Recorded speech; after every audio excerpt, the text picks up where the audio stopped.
Okay, welcome back to our Hot Wheels Mustang GT 500 restoration, or you probably could call it a resto mod. So this is the finished product.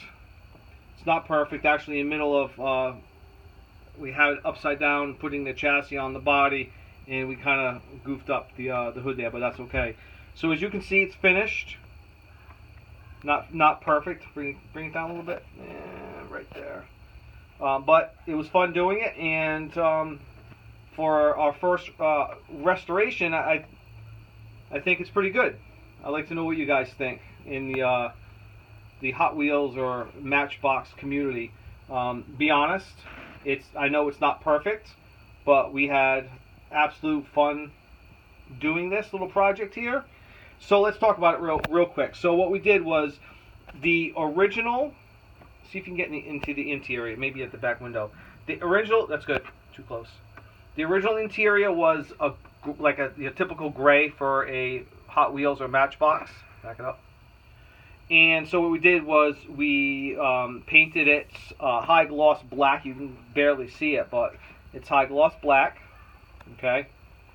And like I said earlier in the previous video, we replaced the wheels, made it look like more of a race car look.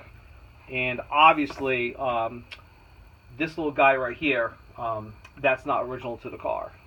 We took that off of another Hot Wheels or a Matchbox. I'm not sure exactly what we took it off of, but it was a crazy looking car. And my son actually picked out the engine. We have 3 or 4 different cars.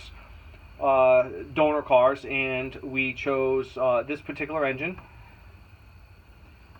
and in order to fit that engine we obviously had to cut the hood off, so that's what we did.